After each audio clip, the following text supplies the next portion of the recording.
About 5 or 6 days on board this thing to get there. Obviously not enough time to get out there today, and certainly not enough cold ones in the fridge to keep us going. So just going to have a little look out here before turning around and heading back in again.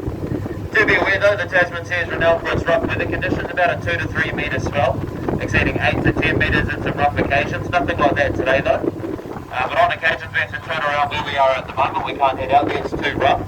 It is a little bit bumpy out there today. You can see the waves crashing on the shores ahead of us. Indicate there will be a bit of swell, but nothing too dramatic. Nothing we can't handle.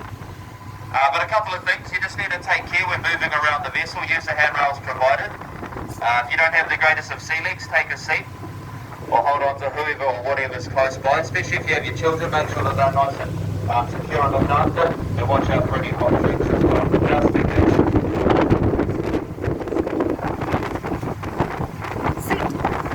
Tasman Sea recorded by the Dutch Explorer of Tasman, the man to navigate the channel between New Zealand and Australia.